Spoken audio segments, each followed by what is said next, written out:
New at noon, a man accused of shooting a gun to celebrate the new year and killing a woman tried to get a judge to let him out of jail. Carlos Tejada has been behind bars since the shooting on New Year's Day last year. West 2's Bob Hazen tells us his defense claims there's no doubt about who actually fired the gun.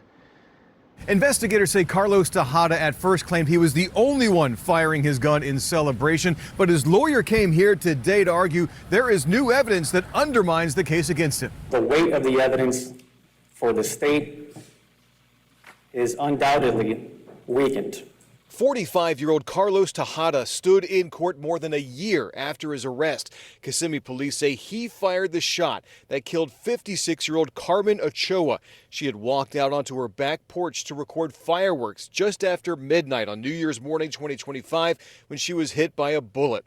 Tejada allegedly confessed, saying that he was shooting down into a retention pond between the homes and that he was the only one firing. That has turned out not to be true. Tejada's lawyers say they questioned another man who was with Tejada that night. That man said that 3 people were actually shooting at the pond, and they found that DNA tests done on guns at the house were inconclusive.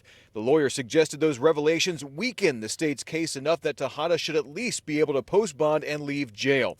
Prosecutors, though, told the judge they changed nothing. And there's evidence that he fired 77 times in his backyard. He also noted the witness testified that Tejada was the only one who fired horizontally instead of downward toward the lake. The judge agreed and refused to let Tejada go free. I believe that in the facts of the case, there is no remedies that can ensure the safety of the community. Tejada's trial is set to start next month. Covering Osceola County and Kissimmee, Bob Hazen, West 2 News.